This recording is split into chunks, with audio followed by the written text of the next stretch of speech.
Je m'appelle Jean-Pierre Le Binet, je suis astrophysicien. J'effectue donc des recherches dans le cadre du CNRS.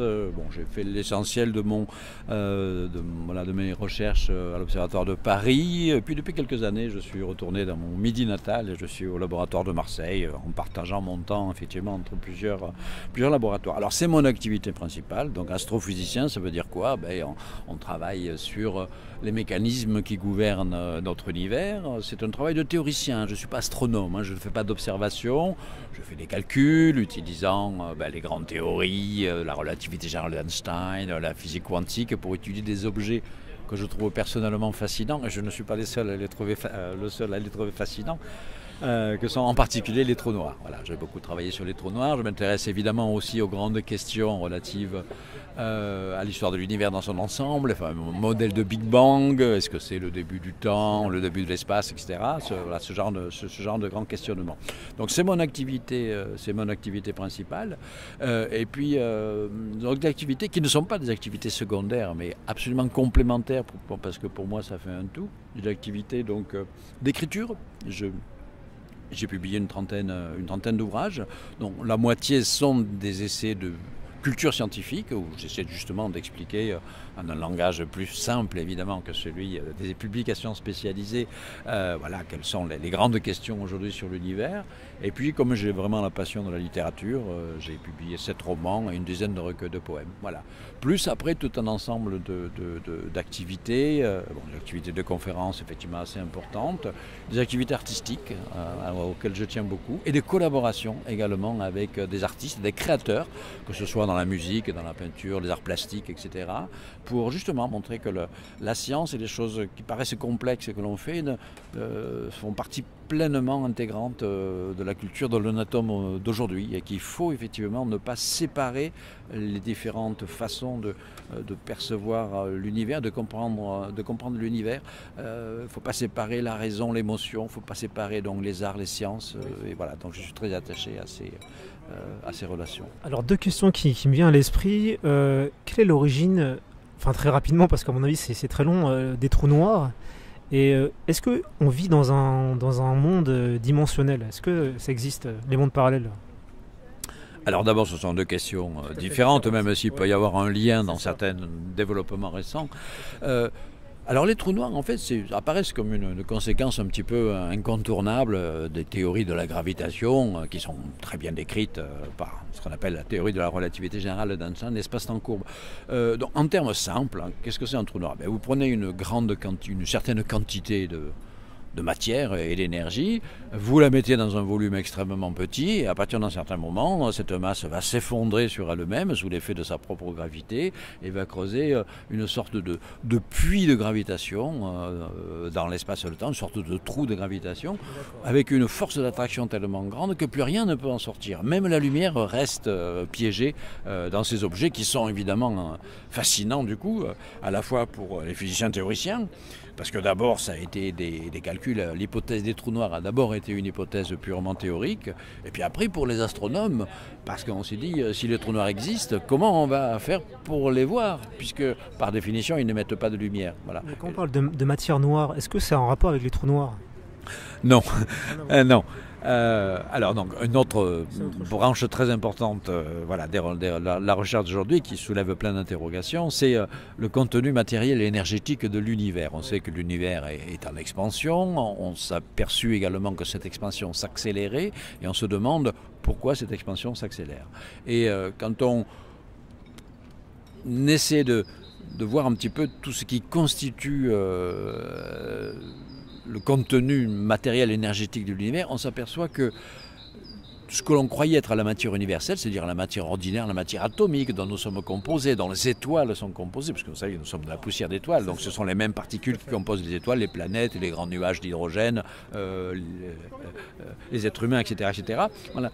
En fait, cette matière ne représente à peine que quelques pourcents dans le total qui est présent dans l'univers. Donc il y a des formes de matière qui ne sont étrangères, mais qui pourtant sont dominantes dans l'univers. Donc ça s'appelle effectivement la matière noire, une partie c'est la matière noire, et une autre partie c'est c'est même pas de la matière, c'est de l'énergie à l'état pur, qui s'appelle l'énergie sombre.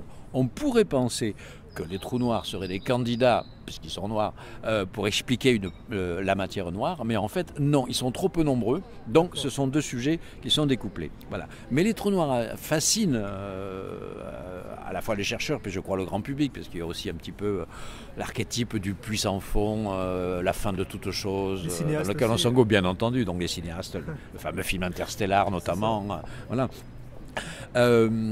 Parce qu'également il y a beaucoup de questions. Donc, les astronomes se sont posé la question, et j'ai beaucoup travaillé justement sur cet aspect-là, comment peut-on finalement prouver que les trous noirs existent bel et bien dans l'univers et pas seulement sur le papier en tant que solution d'équations mathématiques. Voilà. Et bien en fait on observe aujourd'hui la façon dont la matière est absorbée dans un trou noir. Le trou noir lui-même, on ne le voit pas, mais la matière est engloutie, et avant d'être engloutie, elle rayonne avec certaines caractéristiques que l'on peut calculer avant par des modèles. J'ai beaucoup travaillé là-dessus.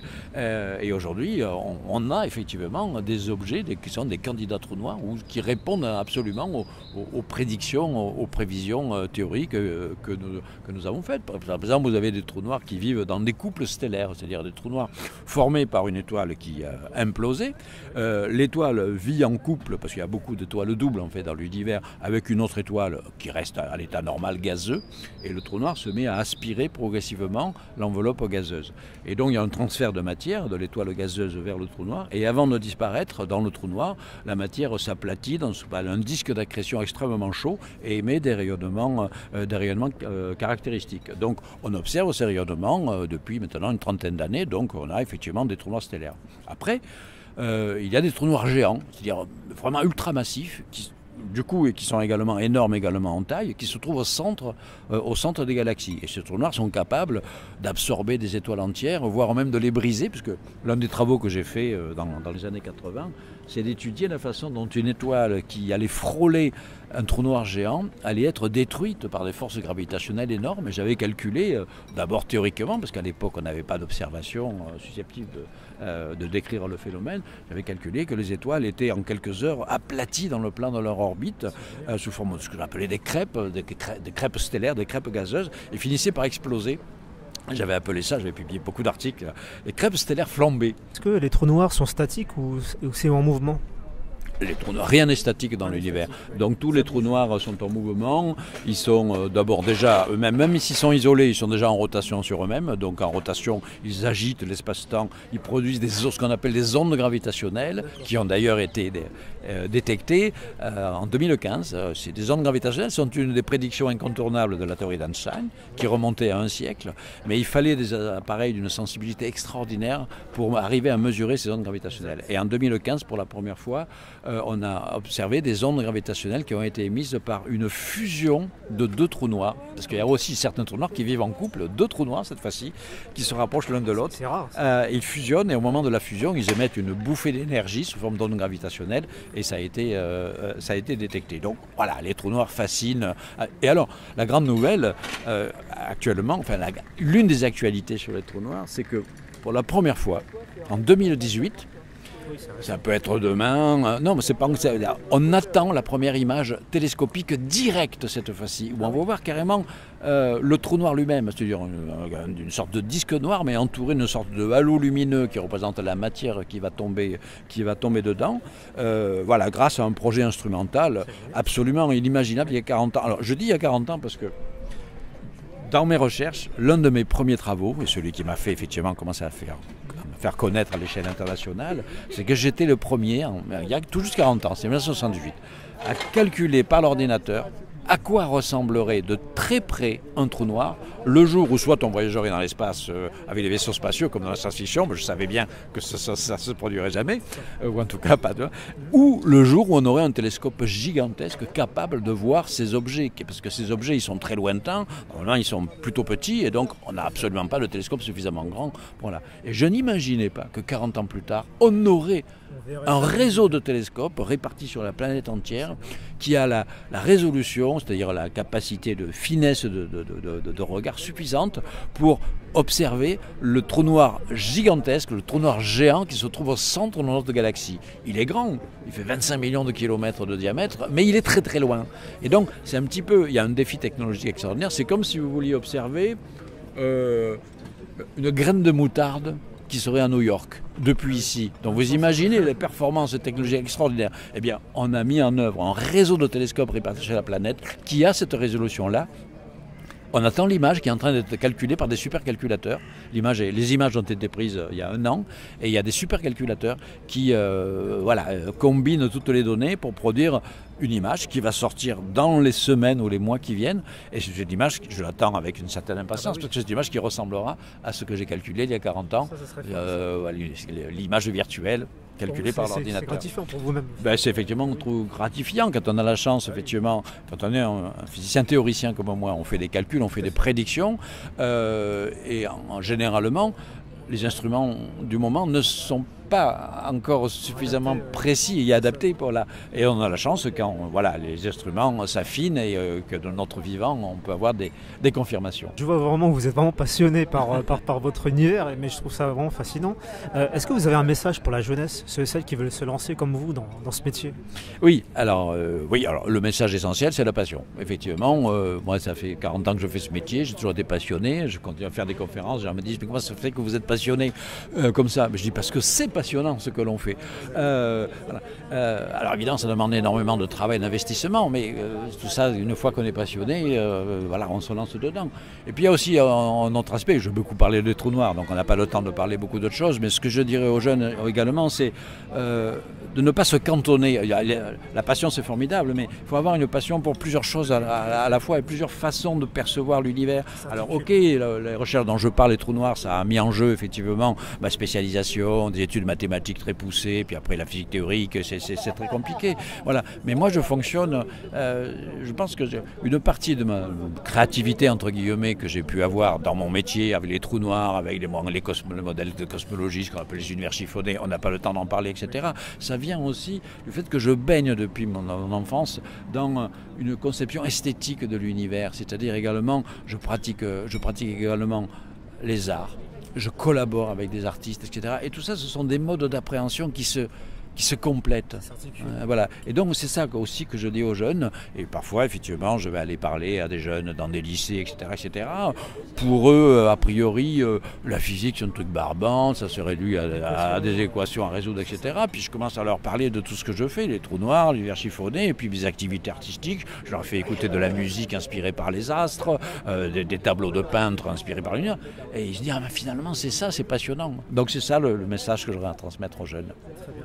Et est-ce que vous voulez remercier des gens qui ont cru en vous depuis le début, qui vous soutiennent? Oui, bien sûr. D'abord, j'ai eu effectivement la chance dans ma jeunesse d'avoir un poste de chercheur permanent au CNRS. Donc c'est au moins un organisme qui permet de mener des recherches avec une certaine liberté. Après, il y a le tissu effectivement des collègues, des collaborateurs. Alors on trouve de tout, comme dans toute profession. Moi, j'ai toujours eu la chance évidemment de pouvoir collaborer, de choisir moi-même mes collaborateurs, ou au-delà de leur expertise, il y avait le côté humain. Et puis je remercie aussi beaucoup finalement avec tous les autres en dehors de la communauté des chercheurs, les compositeurs, les artistes avec qui j'ai eu la chance de collaborer, de produire des œuvres artistiques inspirées par mes travaux par exemple. Je les remercie parce que ce sont ces interactions humaines finalement qui sont les plus enrichissantes. Est-ce que vous admirez des héros et des héroïnes d'enfance ou même actuellement? Oui, on a toujours effectivement quelques héros. Alors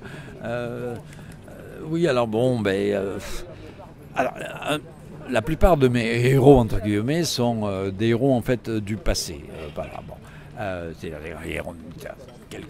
Quelques très très grands écrivains. Par exemple, j'adorais quand j'étais adolescent, je lisais tout Alexandre Dumas, par exemple. Voilà. Bon, et après, il y a les plus grands écrivains, Rimbaud, Baudelaire, etc. Voilà. Après, il y a mes héros musicaux, parce que j'ai une véritable passion pour la musique, plutôt la musique classique. Donc, j'ai mes héros en musique, bien entendu. Après, il y a évidemment les héros scientifiques. Voilà. Et d'ailleurs, la série de romans que j'ai écrit 7 romans, ce sont des romans romans en fait, qui racontent la vie des héros de l'histoire des sciences, ceux qui ont changé notre vision du monde, en se heurtant d'ailleurs à l'hostilité générale, etc. Donc un Copernic, un Kepler, Galilée, Newton, voilà, tout ça effectivement ce sont des héros. Voilà. Après il y a des héros plus récents, évidemment, c'est Einstein, hein, dont j'utilise tellement les théories.